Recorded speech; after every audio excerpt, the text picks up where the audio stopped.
리워 야단이 있습니다 라는 제목으로 말씀을 나누려고 합니다. 요즘 반려견이 인기입니다. 만일 덩치 큰 반려견을 키운다면 레비라고 이름 짓겠다고 잠깐 생각한 적이 있었습니다. 남들이 큰 반려견의 이름을 지어 달라고 하면 역시 그 이름을 추천하겠노라고 생각했었습니다. 이 이름은 오늘 본문에 나오는 리워야단의 원래 발음 레비아탄의 준말입니다. 이 동물이 얼마나 대단한지요? 욥기 41장 오늘 본문입니다만 첫 절부터 끝절까지 리워야다만을 언급합니다. 1절에 낚시로 그것을 못 잡는다 그랬습니다. 이 리워야단이요, 악어같이 생겼고 또 누구는 용과 같다. 그런데 용도 아니고 악어도 아닙니다. 계속해서 성경에 보게 되면 많은 창으로도 그 가죽을 찌를 수 없다 그랬습니다. 그 가죽이 얼마나 단단했으면 그랬을까요? 작살로도 잡을 수 없다 했습니다. 9절에는요, 아예 잡는다는 시도 자체를 사람들이요 포기하라 그렇게 말합니다. 이 리워야단의 모습만 보아도 기가 꺾인다는 것입니다. 일단 턱과 비늘이 대단합니다. 13절과 14절부터 그 용모가 쭉 나오고 있습니다. 턱은 강력하여 사람들이 벌릴 수 없고 스스로 벌린 것을 역시 사람들이 다물게 할 수 없습니다. 질비한 비늘은 갑옷과 같습니다. 재채기를 한번 하면 빛을 발한다 합니다. 입에는 횃불이 나오고요, 불꽃이 튀어나오며 콧구멍에는 연기가 나옵니다. 입김은 숯불을 지피고 입에는 불길을 뿜습니다. 살 껍질이 밀착되고 탄탄하다 했습니다. 가슴이 맷돌 같다 그랬습니다. 그래서 쇠를 지푸라기 같이, 놋을 썩은 나무같이 다룬다 했습니다. 32절에 보게 되면 심해 깊은 바다의 왕이라 그랬습니다. 이 동물이 너무나 용맹스럽고 너무나 대단해서요, 이 모습에 많은 사람들이 전설 속의 동물로 보았습니다. 그런데 그렇지 않습니다.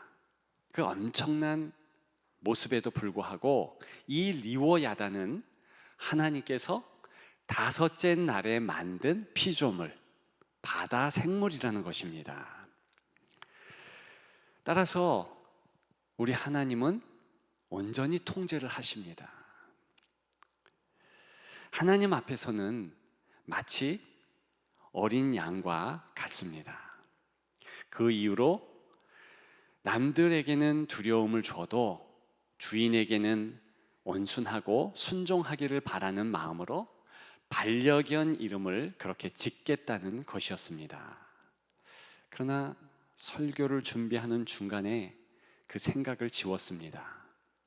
도저히 사람이 감당할 수 없는 그런 생물이기 때문입니다. 생각하면 생각할수록 무시무시하고요, 그 생물은 두려움 자체인 것이 분명합니다. 그런데 왜 하나님께서는 이런 두려운 생물을 지으셨을까요? 그리고 왜 욥에게 언급하시며 또한 말씀을 통하여서 오늘 저와 여러분들에게 언급하고 계실까요? 과연 우리와 어떤 연관이 있겠습니까? 리워야단이 있는 이유는 첫째, 모르는 섭리가 있다는 것입니다. 사람은요, 죽었다 깨어나도 정말 모르는 세계가 있습니다. 모르는 영역이 있어요. 그 넓은 우주, 여러분 아실 수 없지요. 그 우주의 넓이가 얼마나 넓은지요, 그저 지구가 먼지와 같다네요. 깊은 심해, 어떤 생물이 살아가고 있는지 알지 못합니다. 가끔 TV 모니터에 나타난 그 놀라운 심해의 광경, 그 생물들 앞에서 깜짝 놀라기도 합니다. 깊은 땅은 또 어떻습니까? 거기에 어떤 작용들이 있는 줄 알고 계십니까? 멘틀이라기도 하고 화염, 반석 이런 것들로 채워졌는데 여전히 땅 밑이 운동하고 있다는 것입니다. 어떻게 알 수가 있어요? 이런 모르는 세계의 총칭인 리워야단, 오늘 본문에 있으면서 욥에게 강한 두려움을 선사하지 않았겠습니까? 어떤 이는 명예를, 어떤 이는 인간관계를 그렇게 추구합니다. 다 불확실한 미래의 보장이 될 수 없습니다. 따라서 오늘 본문을 통해서 우리 하나님은 이 리워야단, 내가 치리하는 작은 존재, 생물일 뿐이다, 그렇게 말씀하시는 것 아니겠습니까? 하나님은 우리가 모르는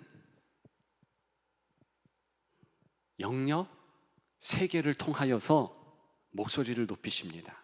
가르쳐 주실 것을 가르쳐 주신다는 것이지요. 내가 섭리한다, 내가 다스린다, 그런 말씀을 하는 거예요. 그래서 시편 104편 같은 곳에는 그 섭리를 아주 잘 조명합니다.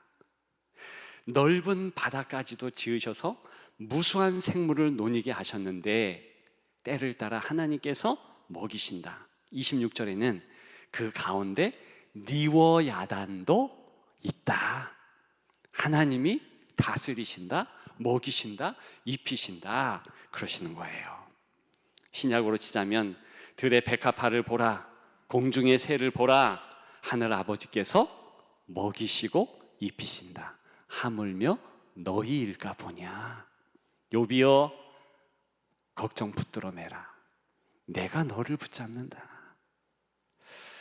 욥기의 주제가 고난으로 국한되어 있는 줄 아십니까? 그렇지 않아요. 욥기의 주제는 다양한데 가장 큰 주제는 하나님의 놀라운 섭리입니다. 하나님은 욥기를 통해서 욥에게 봐라, 너 모르는 세상이 이렇게 많아. 내가 다 관장해. 내 섭리 안에 너가 있어. 내가 너를 붙드는, 내가 너와 함께하마. 따라서 힘을 내라. 그렇게 말하는 줄 믿습니다. 여러분, 따라서 우리는요, 조금만 더 인내하면 됩니다. 조금만 더 참아내십시다. 유행가 가사도 있잖아요. 쨍하고 해 뜨는 날 돌아온단다. 맞아요. 욥이 만약에 하나님의 섭리에 대해서 확신했다면 그 긴 하나님을 향한 원망, 불평, 자신을 향한 저주, 친구들을 향한 비난 없을 수 있었습니다. 그런데 힘들어서 그랬죠. 답답해서 그랬죠. 그것이 우리 모습이 될 수 있습니다. 힘듭니까? 어렵습니까? 그럴 때 더 하나님의 섭리, 하나님의 뜻이 있다. 시간이 지나가면 반드시 깨닫게 된다. 기억하는 여러분들 되시기를 주님의 이름으로 축복합니다. 두 번째, 모르는 감정이 있다는 것입니다. 읽지 않았지만 34절에 보게 되면 이 리워 야단이 교만한 자들에게 군림한다 했습니다. 이 교만과 연관시키면서 사람의 심리나 내적 상태를 표현하고 있는 것입니다. 우리 내면에는요, 리워 야단 같이 통제할 수 없는 감정이 있습니다. 격정과 분노, 슬픔이 올라올 때 우리는 어떻게 할 줄 몰라 합니다. 불안과 걱정은 또 어떻습니까? 이게 다 감정들이거든요. 이런 정서들이 올라오면 당황합니다. 그러면서 자신을 부정적으로 판단합니다. 야, 이 우울한 감정, 이 슬픔, 이 고통, 이 마음의 불안과 걱정은 왜 이럴까? 그러면서 실망하고 좌절합니다. 그런데 여러분, 아십니까? 이 좌절과 실망감을 통해서 더 하나님께 나아갈 수 있다는 사실을요, 정말 그렇습니다. 우리의 연약함이 도움이 될 때가 있어요. 더 바짝 주님을 따라갈 수 있는 요인도 된다는 것입니다. 그리고 그저 이것이 내 모습이구나, 이것이 인생이구나, 사람의 참모습을 발견할 수 있습니다. 안셀롬이라는 영성학자는요, 아래로부터의 영성이라는 자신의 저서에서 이런 말을 합니다. 만일 불안과 걱정이 없다면 절제도 하지 않을 것이며, 불안과 걱정이 없다면 지속적으로 무리를 할 것이다. 그러면서요, 오히려 이 부정적인 감정이 도움이 될 수 있다. 따라서 부정적인 감정의 긍정적인 부분을 바라보라고 권면합니다. 맞습니다. 저는 더 나아가서 사람의 통제할 수 없는 이 감정에 마음을 때로는 둬야 된다. 무시하면 안 된다. 직면하면서 내가 왜 분노하고 있는지, 왜 슬퍼하고 있는지, 왜 우울한지, 이 감정들을 그대로 하나님 아버지 앞에 가지고 나와야 한다는 것입니다. 그러면 어떻게 되겠습니까? 이제 내 감정들이 소위 객관화되는 거예요. 내가 내 감정들을 통제하려고 하는 것이 아니라 나는 통제 못한다는 나약함을 인정하면서 그 감정들과 대화하는 것이지요. 소위 관조하는 것입니다. 바라보는 거예요. 하나님, 내가 왜 이런지 모르겠습니다. 하나님께 맡깁니다. 하나님 알게 하시옵소서. 내게 왜 이렇게 분노감이 치솟습니까? 금방 말씀드린 안셀룸이라는 사람은요, 그 분노감도 좋은 감정일 수 있는 것이, 그것 때문에 분노감을 일으킨 대상, 사람들과 적절한 거리를 유지할 수 있다. 그러면서 다시 자기를 조절하면서 마음을 잡아낼 수 있다. 정말 그래요. 하나님께서는 우리를 그런 감정들을 통해서 자신을 바라보고 사람과의 관계, 사물과의 관계를 좀 조절하도록, 너무 가까이 가서 의지하는 것을 거리감을 두고 좀 떨어져서 바라볼 수 있도록 그렇게 하십니다.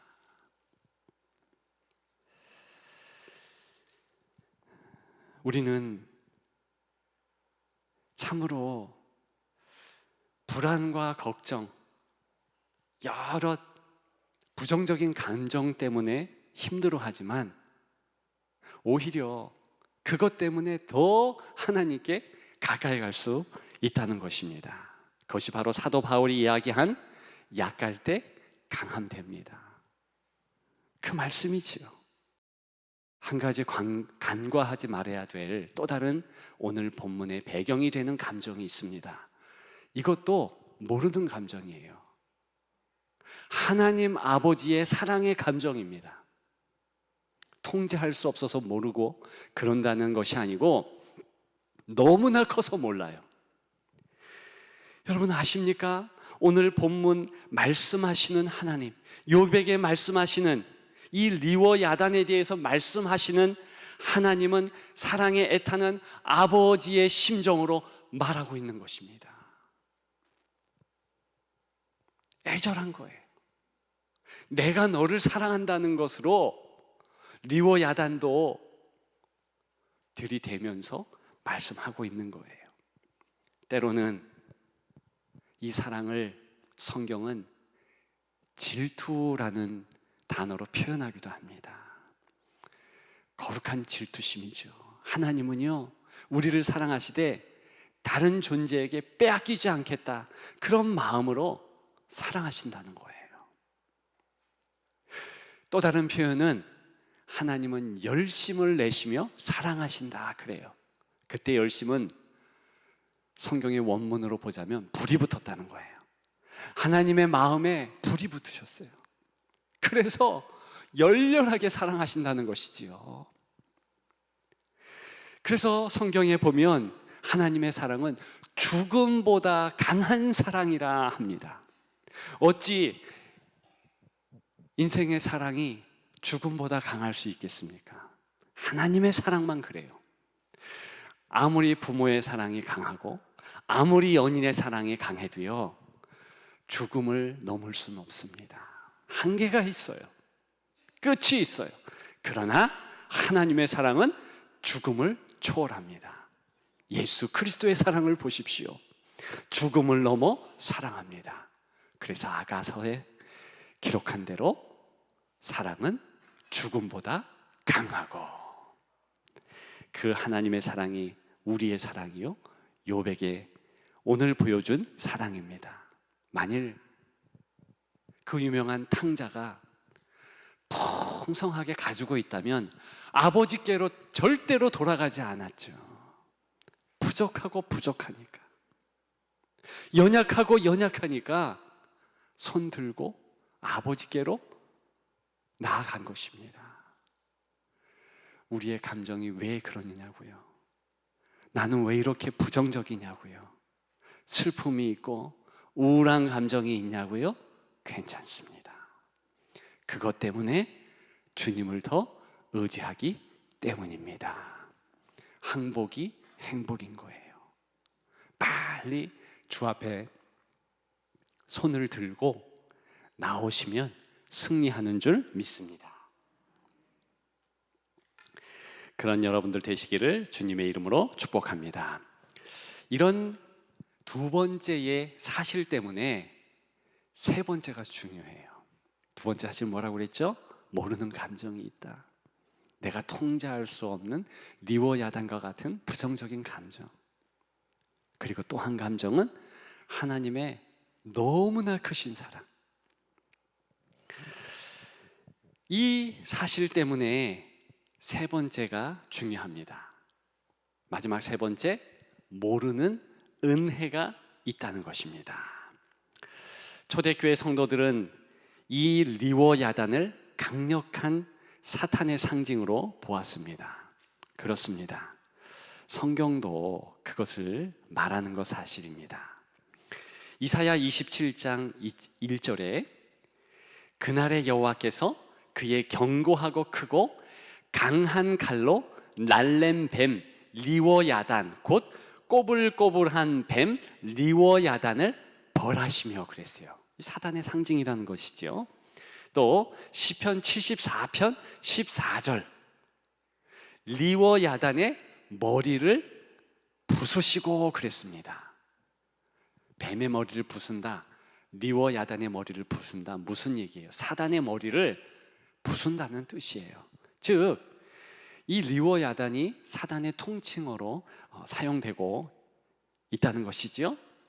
오늘 본문, 지금 우리가 10절과 11, 12절을 읽었는데 아무도 그것 할 때 이 대명사는 리워 야단입니다. 그리고 사단도 되는 거예요.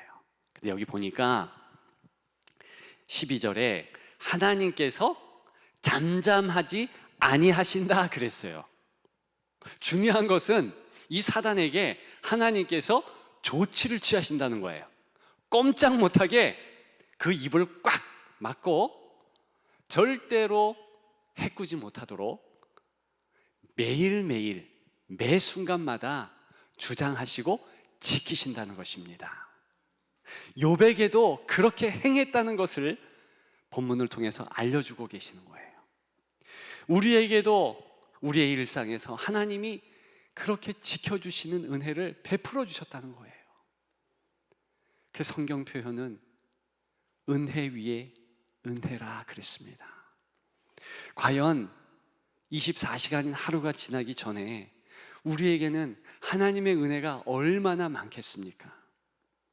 우리가 그저 알고 셈할 수 있는 것은 10개, 100개, 1000개? 요 정도겠지요. 사실은 그보다 훨씬 많습니다. 아는 은혜보다 모르는 은혜가 너무나 많다는 것입니다. 지난밤에 여러분들 주무셨지요? 잠자고 있을 때 어떤 일이 있었는지 다 아십니까? 하나님께서 하나하나 숨겨주시고 붙잡아 주시고 악한 이 마귀의 괴계에서 물러 이길 수 있도록 그렇게 붙잡아 주셨다는 것입니다. 따라서 성경에 보면 은혜의 얘기가 참 많습니다. 우리 예수님은요, 많은 비유를 말씀하셨는데 대부분이 은혜에 대한 비유의 말씀이세요. 달란트 비유, 늦게 온 포도원, 농꾼의 종의 비유, 그리고 구약 성경의 여러 이야기들 다 은혜에 대한 이야기입니다. 호세아와 음탕한 부인 고멜의 이야기, 하나님이 끝까지 찾아가신다는 거 아니겠어요? 그래서 기독교는 은혜 빼면 아무것도 없다 그랬어요. 베드로는 주여 7번 정도 용서하면 되는 것입니까? 7번씩 3번쯤? 그랬더니 70번씩 7번 용서해라. 그것은 계속 용서하라는 것이죠. 왜 그래요? 그 근거는 하나님이 우리를 계속 용서해 주셨기 때문에 그렇습니다. 그게 은혜예요. 살아감이 은혜입니다. 살아감이 큰 은총인 줄 믿습니다. 어떤 책에 보니까 한 장로님의 이야기가 감동스러웠습니다. 이분은 강경화로 죽음의 문턱까지 갔다가 극적으로 사신 분이었습니다. 하나님이 생명을 거두어 가지 않으시고 살려주신 은혜를 기억하기 위해서 콧수염을 길렀다는 것입니다. 그러면서 코에서 숨이 나가고 들어갈 때마다 코끝을 간지럽히는 이 감각을 통해서 하나님이 내 코에 또다시 생기를 다시 불어넣어 주셔서 나는 살고 있다. 하나님 감사하다. 하나님의 은혜는 너무 크다. 하나님 은혜를 잊지 않으려는 의도였습니다. 설교 준비를 마치면서 다시 반려견 이름을 레비라고 지어도 되겠다 싶었습니다. 왜요? 리워 야단은 은혜로 산다는 것을 정확히 말해주기 때문에 그렇습니다. 여러분들의 반려견은 그렇게 안 불러도 됩니다. 다만 그 이름 리워 야단을 잊지 마십시오. 그 큰 은혜를 생각하는 리워 야단을 기억하십시오. 리워 야단이 있습니다. 모든 삶에서 그 하나님의 은혜로 승리하는 여러분 되시기를 주님의 이름으로 축복합니다.